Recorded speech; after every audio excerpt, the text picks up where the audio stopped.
मशरिक news के नाजरीन आदाब।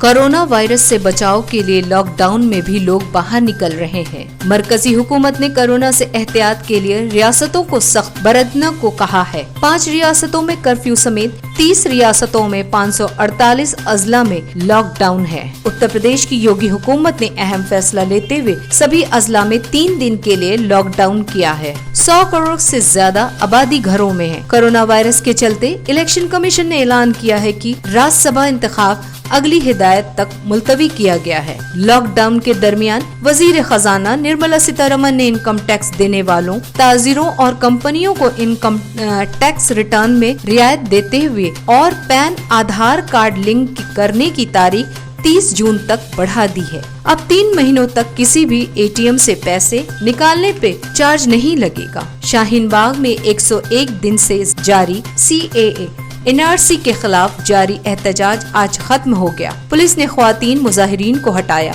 टेंट उखाड़े और कई को हिरासत में लिया। इसके साथ ही तुर्कमान गेट, हौज रानी, खुरेजी और जाफराबाद, कुरैश नगर में भी एहतजाज खत्म किया गया। वहां पुलिस की भारी तादाद में तैनात की गई है। आज बस इतना ही।